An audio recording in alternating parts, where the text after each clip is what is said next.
အခုဒီတစ်ခေါက်တိုပီခွဲသားတွေရောက်နေတာကမြန်မာနိုင်ငံမြေပုံရဲ့ဟိုးတောင်ဘက်အချွန်လေးနဲ့ဆုံးသက်တဲ့နေရာတင်းသာရီကမ်းမြောင်ဒေသရဲ့တောင်စွန်းဒီလိုတောင်ဂျုံကလေးနဲ့ပါချံမြင့်နဲ့ဒီအန်ဒမန်ပင်လယ်ဒါစုံတဲ့နေရာဒီနေရာကိုရောက်ရှိနေတာဖြစ်ပါတယ်ဒီတပတ်မှာတော့ဒီကော့တောင်းနဲ့နားတဝိုက်ကဒေသခံတွေရဲ့ဘဝတွေအကြောင်းကိုတင်ဆက်ပေးမယ်တိုပီအစီအစဉ်ဖြစ်ပါတယ်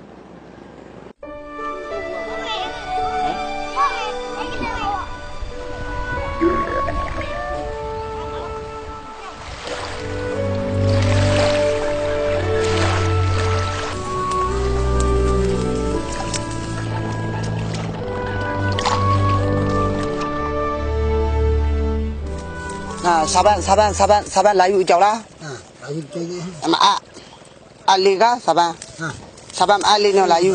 bà đi chơi lướt ha ê bà tham bao po wa de bo le mi shu lai lo shin po wa de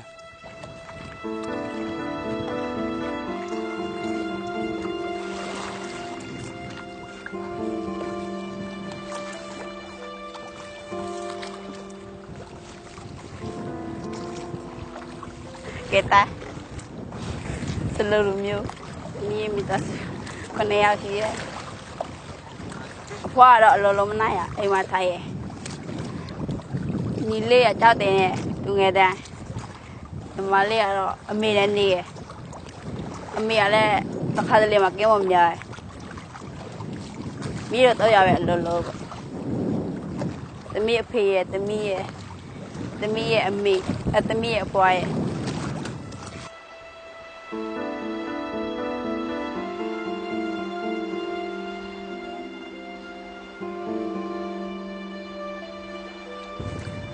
Nama kita, Jawa, Laudan ni, Jawa macam kelim, mau keju ya, tapi itu sengan ni,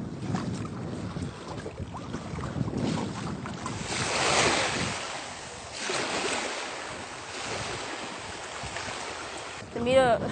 seluruhnya kita mau kemana ni ada, dah selalu itu bawa mana. Tapi tu ale, kalau ada kita mau nyari ada.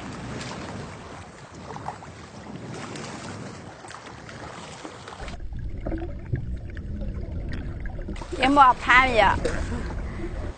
Nyaya tu cesol le, cesol le jalo le, mana ya tu le ya. Kita mau, mana itu samnya, jalo le, mila selalu. Ni tak apa soleh, nah so paisa kita soleh mesra, biar jam jauh.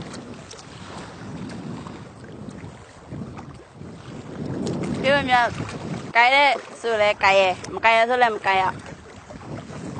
kaya soleh ya sekilo, makanya soleh ya kalau 5 kilo 6 kilo ya.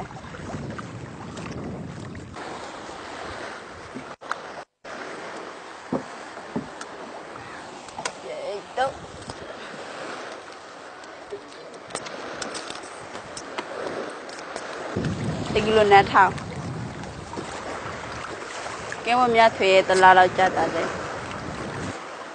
cái mồm từ là nhà thuê mèo loài từ ngày chỉ lấy từ gì vậy, cái mồm nhà là ô để tìm lời chơi bộ qua rồi cái mồm nhà này, sau đó lúc nhấp chạm màu chào ấy.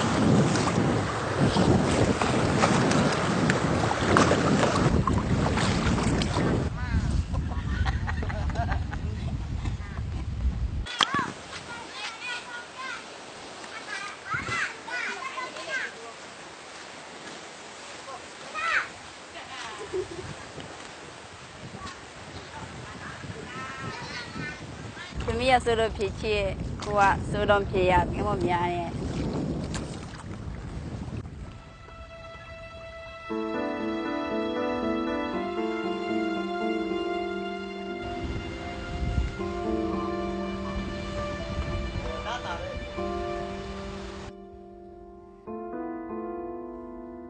Bau cuma leh usul lah. Oh, cuma entah.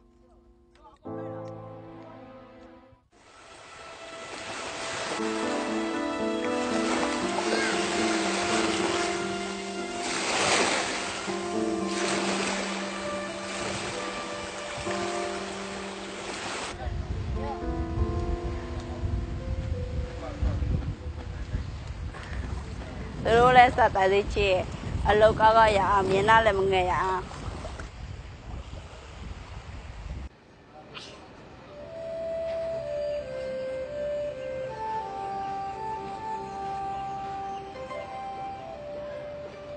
ကောင်းတယ်သူဆွေးတော့ပေါ့ကျွန်တော်တို့စာကြည့်သွားပြီးတော့သေမထုနေမထုဖြစ်သွားပြီလေသာသမီးနော်ရဲတွာရှိသေးတော့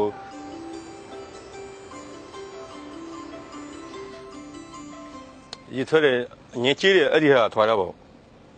အဲ့ဒီဟာထွာတဲ့ညင်ကြီးတွေရေတွေကမဲထွာတဲ့အဲ့ဒီဟဲဆဲတော့ပေါ့ရေတွေစောသူကဒီအိမ်ထဲမှာငါးတွေပေါ်တော့ပေါ့ခုငါးတွေမနေလို့မရတော့ဘူးလေဘယ်လိုဖြေတော့မှမသိဘူးပေါ့ဒီငါးတွေမရှိတော့ဘူးအဲ့ဒီနေ့မှပေါက်တပုတ်ရှိတဲ့လေငွေတွေထွာတဲ့ပေါက်အဲ့ဒီပေါကပူဆိုးတဲ့ကျွန်တော်ဆိုးကျိုးတွေခါတာလာလေအဲ့ဒီပေါ်လေးထွာလာတဲ့ပေါလူကောင်းတွေမှာရောတယ်အဲ့ဒီမှာမဲတာပေါ့ရေကန်တွေမှာမဲတယ်ရေသုံးလို့မရဘူးပေါ့မိုးတွင်းတော့ကျွန်တော်မိုးရေတောက်လို့မရဘူးအဲ့လိုဖြစ်တာပေါ့အဲ့ဒီသူတို့ကျွန်တော်တို့လမ်းမှာလာမလေးလာထွက်ခိုင်းတာပေါ့မီးတွေအရကပေးမယ်လို့လာမထုတ်ပေးအရကပေးမယ်လို့ဘာဖြစ်ဘူးပေါ့အဲ့ဒီ10ဖန်လေးဘာတန်လေးဘာမကြောက်ဘူးပေါ့သူပြောဖူးတယ်နောက်ပိုင်းမှာသူတို့တယ်ပြီးမှဘာမှမြင်ရတော့ဘူးအဲ့ဒီလမ်းမှာလေကျွန်တော်တို့မူလေးသူရမိခုံးငွေလေးပေါ့လှော်ထူလိုက်တော့ညာလုံးလည်းအဲ့လိုမျိုးဘူးဆူညိုင်တော့10ဖန်ဟိုနောက်ပိုင်းမှာကျွန်တော်တို့ဟိုရက်ကွာလူကြီးတိုင်းဒီအကထားတိုင်းပေါ့တိုင်းခီမောသူတို့လာဟာတဲ့နေနေလေကျွန်တော်တို့မူလေးကဆိုကျိုးလေးကခေါင်းတွေမှာရတော့ဘူးစူးစူးပြေဝဲရလေးလေးလိုပေါက်တော့ပေါ့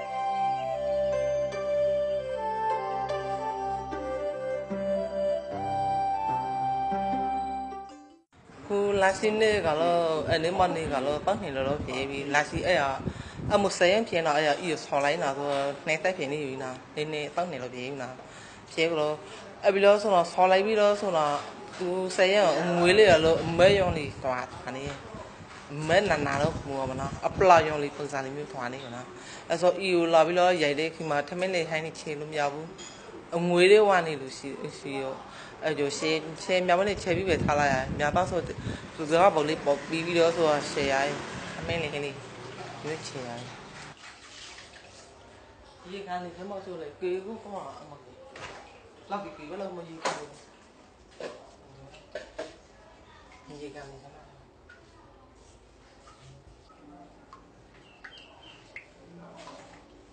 ရေးလေကြာတကားဘောလေးပြီးရပြီးပြီးတော့လဲဝင်နေပါဖယ်နေအောင်ဝါမှလည်းပြတ်စားတာရေထဲမှာကေလဲဆိုမဲယုံလေးဖြစ်နေအောက်ကထားလို့ဖြူနေပြီးတော့မဲယုံလေးဖြစ်နေ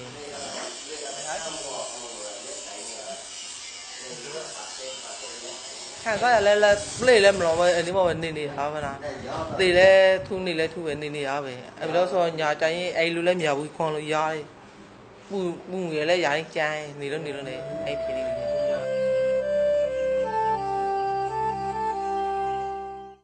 ခုဒီမှာမြင်နေရတာဘင်းအောင်အငူးလို့ခေါ်တဲ့ဟိုးတုန်းကတော့ဝီတိုရီယာအငူးလို့ခေါ်တဲ့မြန်မာနိုင်ငံမြေပုံရဲ့ဟိုးတောင်ဘက်ဆုံးအချွန်ကလေးရှိတဲ့နေရာမြန်မာနိုင်ငံရဲ့တောင်ဘက်ဆုံးမြို့ကော့တောင်းမြို့ရှိတဲ့နေရာထိုင်းနိုင်ငံရနောင်းမြို့ရဲ့တစ်ဖက်ကမ်းမှာရှိတဲ့ကော့တောင်းဒီကော့တောင်းဒေသကန်တွေကော့တောင်းမြို့သူမြို့သားတွေဟောဒီကတောင်ပိုင်းသားတွေသူတို့ဘာတွေတွေးနေမလဲဘာတွေခံစားနေမလဲဆိုတာကိုမေးမြန်းပြီးတော့တင်ဆက်ပြီးမှာခင်ဗျကော့တောင်းဆိုတာဘယ်လိုမျိုးလဲကော့တောင်းဆိုတာကျွန်တော်တို့ကျွန်းတဲ့လုံးမျိုးရှာဟုတ်ကဲ့ကောဆိုတာကျော်စောဆိုတာနဲ့ကျွန်းတဲ့လုံးမျိုးအခုတော့ကောနုပြင်ဖွဲ့သွားခဲ့ရှာကောနုပြင်သွားပြီကောတောင်းဆိုတာဘယ်ဘာသာစကားကစဉ်တက်လာတာလဲကျွန်တော်ပရှုနဲ့ဆန်းနဲ့စလုံးနဲ့ပေါက်ဆန်းတဲ့ရှာကောတောင်းဆိုတဲ့မျိုးလေးကတခြားမျိုးတွေတခြားဒေသတွေနဲ့မတူတာလေးတွေရှိအောင်ပါဘာတွေရှိအောင်လဲသူများဒေသတွေမှာဗမာငွေတစ်ခုပဲသုံးတယ်ကျွန်တော်တို့ဒေသမှာဘတ်ကောဗမာငွေရော2မျိုးသုံးလို့ရတယ်ခင်ဗျဟိုဘက်မှာဘတ်သုံးလို့ကျွန်တော်ဘက်မှာလည်းကြက်သုံးလို့ဘတ်လည်းသုံးလို့ရတယ်ဒါကထူးခြားမှုလေးပေါ့ဗမာနိုင်ငံလုံးမှာရှိတဲ့တောင်ဘက်ဆုံးမျိုးလေးရဲ့ထူးခြားမှုလေးပေါ့ဒီကောတောင်းကကျွန်တော်တို့ဒီကတခြားတချို့တွေပြောပြကြတာကောတောင်းကအဲ့လိုရေကြီးတာမျက်နှာရရွှေပြောင်းသွားလာတဲ့သူတွေရွှေပြောင်းအခြေချတဲ့သူတွေများတယ်လို့ပြောကြတယ်ပြီးတော့ဘယ်လိုတိုင်းရင်းသားတွေဘယ်လိုသူတွေနေကြတယ်ကောတောင်းဆိုတာလေမြန်မာနိုင်ငံတိုင်းရင်းသားအဖြစ်အဲမှာအတိမတ်ပြုထားတဲ့စလုံတိုင်းရင်းသားတွေတမျိုးတော့ဒီမှာတော့ထူးထူးခြားခြားတခြားနေရာနဲ့ဆိုင်စလုံတိုင်းရင်းသားတွေရှိတယ်ငကိုကနေကန်လားငကိုကနေကန်စလုံတိုင်းရင်းသားတွေဒါပေမဲ့သူတို့တွေကတိုင်းရင်းသားအခွင့်အရေးတွေခုချိန်ထိဘာမှမရတဲ့အပြင်သူတို့တိုင်းရင်းသားတွေအတွက်လုံခြုံမှုဆိုတာလည်းဘာမှမရှိဘူးအကြမ်းဖက်မှုတွေလည်းသူတို့မှအမြဲတမ်းကျွန်းနေမှာကျွန်တော်တို့ရိုးသားတဲ့စလုံတိုင်းရင်းသားတွေအတွက်အမတန်မှဒါ လုပ်ပေးသင့်ပါတယ် ကျွန်တော်ကော့တောင်မျိုးကအမိမဲ့သားကိုဖြစ်တယ်တင်းတိုင်းမှာဆိုရင် အမိမဲ့သားဆိုတော့အဖေပဲရှိတယ် ဖေရစီကအမေမရှိဘူးအဲ့လိုဖြစ်နေတာချို့ကြတော့တင်းတိုင်းမှာဒီဒဝဲခရိုင်ရဘိတ်ခရိုင်ရကော့တောင်ခရိုင်ရတုတ်ခရိုင်ရှိတယ်ဘိတ်မျိုးမှာနေတဲ့လူတွေဒွယ်မျိုးမှာနေတဲ့လူတွေကခွက်ထူရပြီးတော့ကော့တောင်ကလူတွေကထွေတူနေတယ်နေဆက်ဒေသဆိုတော့ပြောတယ်ဒွယ်မှာထီကီနေဆက်ရှိတယ်ဘိတ်မှာမောတောင်နေဆက်ရှိတယ်ကော့တောင်မှာရနောင်းနေဆက်ရှိတယ်နေဆက်ချင်းတူတူကားဝယ်စီရင်ကော့တောင်လူတွေဖမ်းခံရတယ်ဒဝဲလူတွေလိုင်စင်ထုတ်ပြီးနေခုချိန်မှာဆိုအခုရန်ကုန်ကနေဆင်းပြီးတော့ဒဝဲမှာဝန်ကြီးချုပ်ကနေပြီးတော့တိုင်းဒေသကြီးလိုင်စင်ဆိုပြီးထုတ်ပြီးနေကျွန်တော်ကော့တောင်မှာခုကားဝယ်စီပြီးတော့လိုင်စင်မရတဲ့အတွက်ထောင်မှာကြတဲ့လူတွေကားပါသိမ်းခံတဲ့လူတွေလက်ချိုးရည်လို့ရတယ်အဲ့ဒါလေးပဲကျွန်တော်တော့လော့လက်တဲ့မြန်မာပြည်ဆိုတော့ကျွန်တော်တို့ကဒီတုတ်ပြတုံးမြေဆိုတာတရားမျှတလော့လက်တာဟုတ်ရဲ့လားဆိုအစိုးရကိုမေးချင်တယ်အဲ့လားပဲခုနလိုဒီကော့တောင်မျိုးကိုကြည့်လိုက်ရင်တော့အပြင်ပန်းကြည့်ရင်တော့ဒါတဘာဝအနေထားရပထဝီအနေထားရလှပတဲ့အနေထားမှာအများကြီးမြင်ရတော့ဗောနော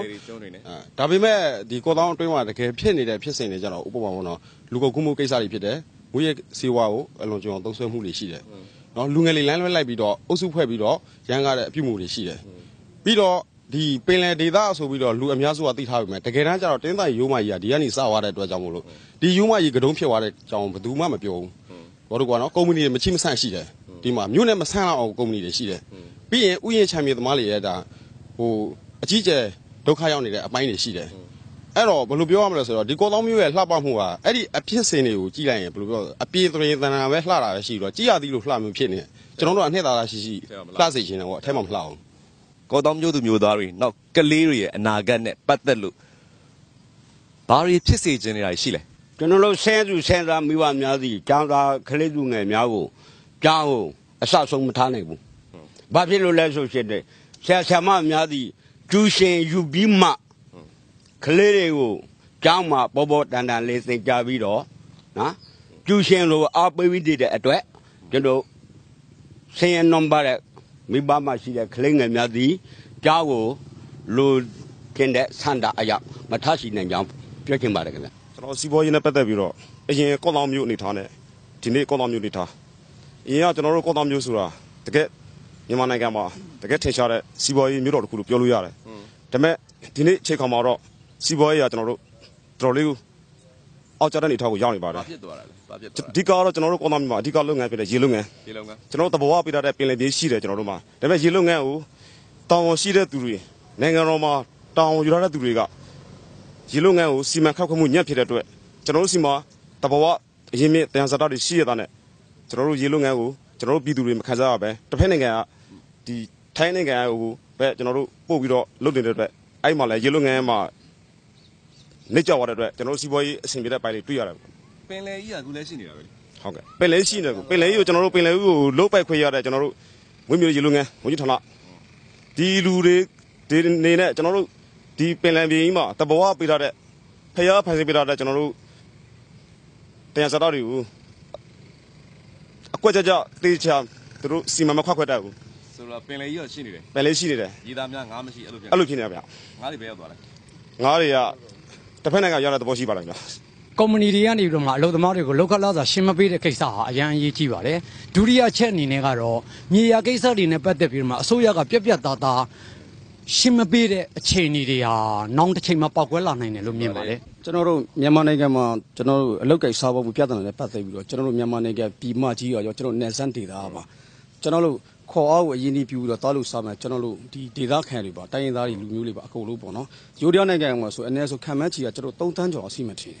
်အဲ့ဒါဘာဖြစ်လဲဆိုတော့ကျွန်တော်တို့မြန်မာနိုင်ငံမှာကျွန်တော်တို့အခြေခံလူသမားတွေတွေ့အခြေခံလဆလီမှာတတ်မှတ်ပေးတဲ့ကိစ္စတွေရဲ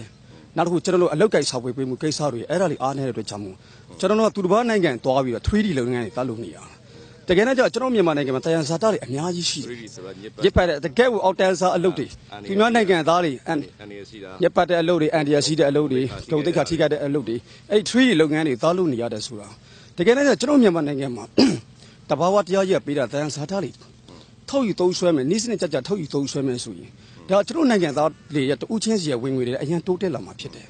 ဒါတော့ဒီတရားစားတာတွေကိုစီမံခန့်ခွဲမှုပိုင်းမှာအရင်အားနေတဲ့ခါကြတော့ကျွန်တော်မြန်မာနိုင်ငံသားတွေက အားကိုးစားဆိုရယူရီးယားနိုင်ငံပဲပြီးအိန္ဒိယနိုင်ငံတွေပြီးလူမောင်ကိုခုခံရတယ်ကျွန်တော်တို့မိန်းကလေးတွေဆိုပြီးပြည်စာမတွေလူမောင်ကိုကူသူတွေရဲ့နိုင်တဲ့စီးငင်းမှုတွေနောက်ဆုံးမှုရင်စီဝါစတုံးဆွဲပြီးတော့ကျွန်တော်နိုင်ငံပြန်တော့ကျွန်တော် HIV AIDS တွေကူးဆက်လာတယ်အဲ့ဒီလိုကြီးမားတဲ့ပြဿနာတွေဒီဒေသမှာအဲ့လိုဒီလိုမျိုးလဲစီးတယ်ဟုတ်ကူးဆက်နှုတ်လည်းများပါတယ်ဒီလို HIV တွေတစ်ဖက်နိုင်ငံကနေကူးဆက်လာပြီးတော့ကျွန်တော်တို့ပြည်တွဲထက်ပြားလာတဲ့မိန်းကလေးတွေတော်တော်များများကျွန်တော်တို့တွေ့ရပါတယ်နော်ဒါကဘာဖြစ်လဲဆိုတော့ကျွန်တော်တို့နိုင်ငံမှာကျွန်တော်တို့ရဲ့အခြေခံလုံသမားတွေတွေ့ကျွန်တော်တို့နိုင်ငံသားတွေလုံနိုင်မယ်အလုပ်ကိုင်တွေမှာဖော်ဆောင်ပေးနေတဲ့အတွက်ကြောင့်လုံဆိုင်ရှိနေတဲ့အတွက်ကြောင့်ကျွန်တော်ဒီမဲ့နိုင်ငံရောက်တော့ပြီးတော့တောက်လို့နေအများနဲ့သက်ဆိုင်တဲ့ဟာလေးတစ်ခုကျွန်တော်အခုကျွန်တော်တို့ကောင်းတောင်းမျိုးမှာအားလုံးကလျှက်စင်ပြီးနဲ့ပတ်သက်ပြီးတော့သုံးနေကြတာပေါ့အခုကျွန်တော်စီမှာကြောက်မီသွေးဆက်ရုံကြောက်မီအစိုးရမပေးဘူးလားအစိုးရမပေးဘူးကျွန်တော်ပိုလီကနေပေးတာပေါ့အဲ့တော့ကြောက်မီသွေးဆက်ရုံနဲ့ကျွန်တော်တို့ပေးတယ်ကြောက်မီသွေးဆက်ရုံမတက်ခင်မှာကျွန်တော်တို့ကြောက်မီသွေးဆက်ရုံကုမ္ပဏီကနေပြီးတော့တန်းဖြိုးသူကုမ္ပဏီကနေပြီးတော့ကျွန်တော်တို့ဂတိခုပေးရတာရှိတယ်ဒီယူနစ်200ကျပ်နဲ့ကျွန်တော်တို့လဲပေးပါမယ်ကျွန်တော်တို့ရန်ကုန်မှာဒီယူနစ်90ကိုဆန္ဒပြနေကြတာဟုတ်ကဲ့ကျွန်တော်စီမှာဒီယူနစ်200နဲ့သူကရအောင်လုပ်ပေးပါမယ်လို့သူဂတိပေးရတာရှိတယ်ဒါပေမဲ့ဒီနေ့တစ်ချိန်ထိအခုဆိုရင်ကျွန်တော်တို့သူမီးပေးလာတာတစ်နှစ်ဝန်းကျင်လောက်ရှိပြီလို့ကျွန်တော်ခံမှန်းရပါတယ်အဲ့ဒီမှာဒီနေ့တစ်ချိန်ထိ200ပြောနေ390နဲ့ခုထိမကြောက်သေးဘူးအဲ့ဒါဘာကြောက်လဲပြည်သူလူထုကိုဂတိပေးပြီးတော့ဘာဖြစ်လို့လေပြီးတော့ပတ်စံ390 190ကိုပို့ကောင်းနေရတာလဲတကယ်လို့သူတို့ဖက်ကမကြိုက်ဘူးဆိုလဲပြည်သူလူထုကိုကျွန်တော်တို့ကပွေလင်းရှင်းပြဖို့ကျွန်တော်တို့တောင်းဆိုချင်ပါတယ်အားလုံးကျေးဇူးပါဆရာဟုတ်ကဲ့ကျေးဇူးပါဆရာสวัสดีครับ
ရေပလေးလေးလေးချက်သေးလားဘလို့တော့အနေနဲ့အပြည့်ထွေတယ်ပြည့်စိတ်ကြတော့အမောက်ကစကန်အောင်တစ်ခါယူပြန်လာလိုက်တော့မရှိတယ်အားသိရှိတယ်အဲ့ဒါတကယ်တော့ပေါ့ချောင်း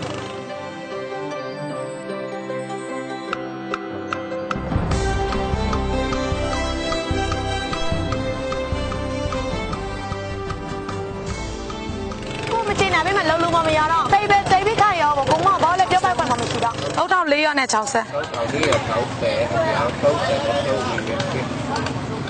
တိုက်14,480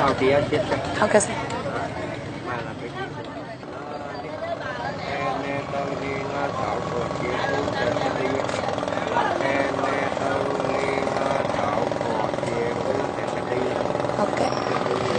3 4 5 6 7 8 9 10 ဟုတ်ကဲ့ကျေးဇူးပဲဆင်ပေါ်သားမလည်းယူရီးယားပုတ်ပဲကိုင်းနေအဖေလိုလဲဆိုတော့မြန်မာပြည်ဘောမကိုက်ဘူးဆိုတော့ယူရီးယားရောက်လာလို့ရှိရင်ဒီတောင်ကွယ်သွားလို့ရှိရင်မြန်မာဘောလောလောလို့မရတော့ယူရီးယားနဲ့ဒါမြန်မာပြည်ကွာချချရတော့ကိုနေစားတဲ့တာကလောကွာတာတယ်ဘုံမတလုံးအခန်းလာပါ9ရောက်ပေးရတယ်မိတာပါပြေကလောပါရဘာ1500ပေးရတယ်ဒါတောင်9ရောက်ဆိုတော့ငွေ4500ပဲရှိတယ်အဲ့ဒီမဲ့သူဟောနေသူခင်မိတဲ့လုံးနေနိုင်တယ်ပေါ့ဒီဒီအောင်သိရတဲ့တောင်အလျက်သိတဲ့စိတ်ကိုသုံးလို့နိုင်တယ်ဒီမှာပြီးမှကြတော့မိတာကသိသိတဲ့အတွက်လျက်စိတ်သိသိတော့သိကြတော့ကိုလျက်စိတ်သိသိတော့မသုံးနိုင်ကြဘူးအသက်ကြီးတဲ့လူတစ်သေးလေးပဲသုံးလို့နိုင်ရရက်ွယ်သားလေးအေးအေးစစ်စစ်တွေမျိုးပေါ့ဒီရင်လုံးဒီရင်သားလက်ခေါင်းသားလေးကြတော့ဒီလိုမျိုးသုံးလိုက်မဟုတ်လားလိုက်လားမဟုတ်လားလိုက်မလိုက်ဟုတ်လားပြည့်စည်လေးပေါ်လားဒီနောက်မှပြရတော့တန်လက်တန်းနဲ့ပြောဖို့လည်းကောင်းတယ်အခြေကတော့ဆန်းနေစေတော့တကူပဲတန်တာဘာလည်းမရှိဘူးတင်းကျတာဟာနေရပြောတော့ပဲအဆိုင်ရမြပြေသမီးတို့တရားကိုတမိုးက30စင်းနဲ့ပြပြပေးပါစေကျေးဇူးပြပြတမိုးကတရား30စင်းနဲ့လောက်ပြပြပေးပါဘိုးတွေတောင်ဆိုစိန်ကြီးရောလိုက်လဲကြီးရယ်ပြီးတော့လူလဲရှားပါရယ်ဒီကြားထဲမှာဘုံလုံးလေးပါလေမျိုးတမိုးမရှိတဲ့လူမျိုးပေါ့ဘာမှပြပြတယ်ကလေးတောင်းဆိုတော့လက်စားလေးကလည်းခက်ခက်ပြတဲ့ချိန်တောင်းဆိုတော့ကိုရလိုက်ပြောပေးစားနေတဲ့ပြဿနာပြေရောအဲ့ဒါအတွက်ဘိုးတွေကစိန်ကြီးပြတောင်းဆို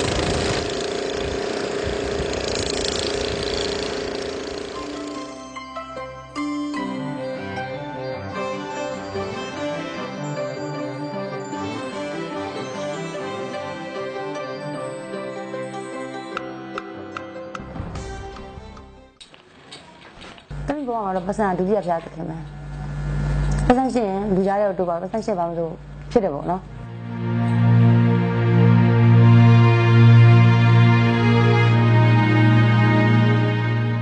ကောတောင်ဆိုင်ရောက်တဲ့ကျွန်တော်တော့73နှစ်လောက်73နှစ်မှာကောတောင်ရောက်တယ်ဆက်ရှင်နဲ့ပြည့်ရဲ့အချိန်မှာဒီမွေးစားအရန်တွေပေါ့လုံးကမင်းထွက်ပြီးကျွန်တော်ကကိုကူပါအောင်နော်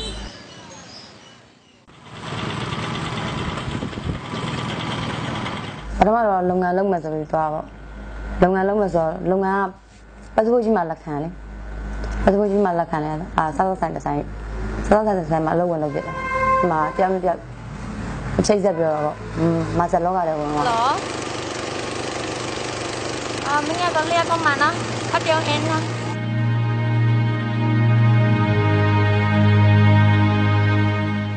အများပြောတာတော့ဟိုမှာကျတော့ဒီဗမာပြည်မှာလောက်စားရတယ်2စား3စားလောက်တော့ပို့ရလေဒါပုံစံပြောဗမာပြည်မှာ9000လောက်ရတယ်သူတို့ဗမာ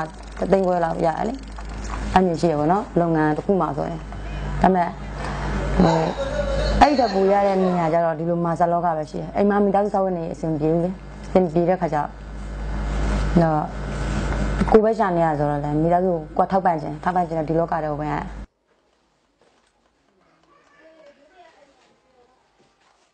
မာဇလောကနေပေါ့တယောက်နဲ့တယောက်ချိန်ဆက်ပေါ့နော်တယောက်ကတော့နေပတ်စံအများကြီးလွယ်ဒါလောက်လိုက်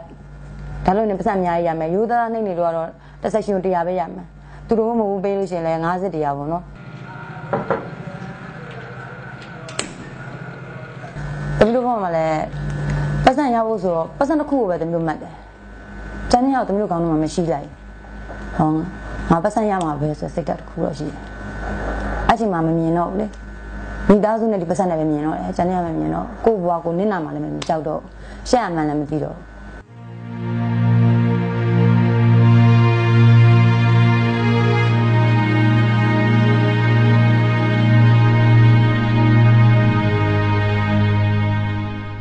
တချို့အဲ့ဒါကြအချင်းကောင်းမူးလာအဲ့ဒါဆိုအများကြီးရှိတယ်ဒီညောင်လာဆိုလည်းမူးယူပြီးလာလို့များပါတယ်မူးယူနဲ့ရောက်လာလို့ပဲရှိအောင်အဲ့ကြလို့ရှင်ဒါကတော့လှေသမားတွေလို့တင်ပင်ရလို့တဲ့လူဟိုဘယ်တတိလဲလာအောင်လာပေါ့နော်အဲသူတို့ယောဂပါလာရင်လည်းပါလာပေါ့နော်သူတို့ကတော့ဘယ်ကကူးလို့ကူးမှန်းတော့တမီးတို့လည်းမသိဒါပေမဲ့တချို့လူတွေကြာရုံမှာထိုင်းမှာတော့တော်များရုံမှာများဒီဆက်ဆံမှုတွေဒီအိတ်ကိုသူတို့ယူလာတဲ့အိတ်ကိုမတုံးအောင်သူတို့ယူလာတဲ့အိမ်မှာဖောက်လာတာမျိုးရှိတယ်အဲ့နဲ့လေဖောက်လာမျိုးဆိုလို့ရှိရင်ဆက်ဆံနိုင်ပဲထားတချို့ကြောင့်အိတ်ကွဲခါမလေးကျအိတ်ကွဲပြီးထိရဲ့ဟာကြတော့လေအိတ်ကိုက်တာအဲ့လိုယောဂပြုတ်လာပေါ့နော်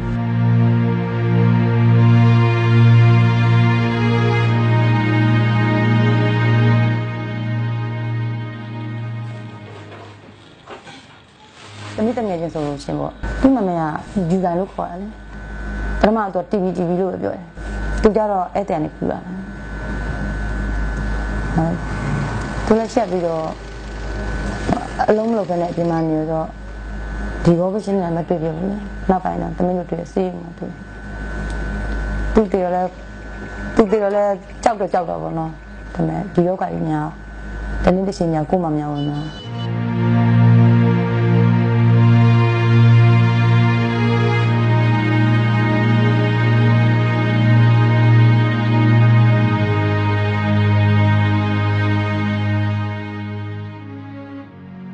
တမီးကတော့သူများနိုင်ငံမဆွဲခေါ်တမီးမောင်နှမတွေတမီးမိဘနဲ့တမီးအဲ့တော့မြူကောင်ကတော့6လောက်ရှိတာပေါ့နော်တမီးရောက်ခဲ့တဲ့ဘဝကလည်းပဲတမီးဒီမိသားစုတွေနဲ့ပဲရောက်ခဲ့တာ哦အဲ့မဲ့တမီးလူမျိုးမဖြစ်စေချင်ဒါကြောင့်မလို့လဲတမီးကပတ်စံအောင်တမီးအသေးတန်ရှာတယ်ဆိုတာတမီးရဲ့မောင်လေးညီမတွေတမီးကြောင်းထားတယ်ပညာတတ်ဖြောင်းထားတယ်ဒါကြောင့်မလို့ပညာရအောင်သင်ခိုင်းတမီးဘဝကိုတမီးနာအောင်ပြုတ်ပြတယ်ငါကတော့ဒီမှာဒီလိုရှာနေရတယ်ပတ်စံလိုမရဘူးเนาะဒါပေမဲ့စီကန်းရှိဖို့ပြောတော့စီကန်းရှိဖို့စိတ်ကိုနာပြီးတော့ငါအမားတော့ဒီလိုမျိုးရှာနေတယ်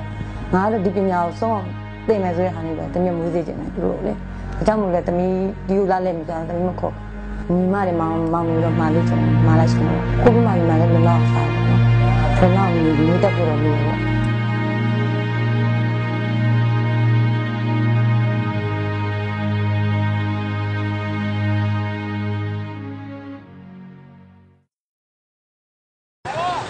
ဒီတစ်ခေါက်တိုးပြီးခွဲသားတွေရောက်နေတဲ့နေရာကမြန်မာနိုင်ငံတောင်ဘက်ချမ်းတရင်းသားကြီး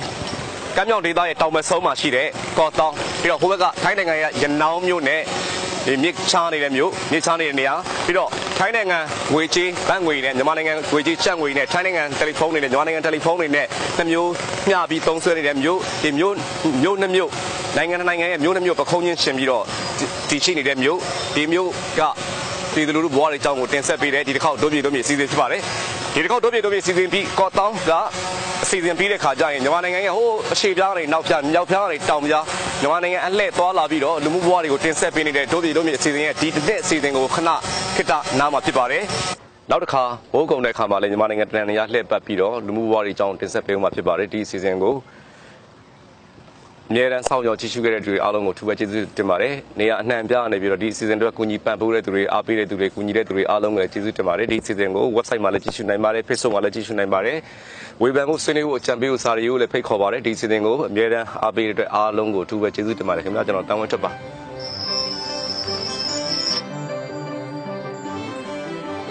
နောက်တစ်ခါဘိုးကုံတဲ့ခါမှာလည်းမြန်မာနိုင်ငံတန်ရလှည့်ပတ်ပြီးတော့လူမှုဘဝတွေအကြောင်း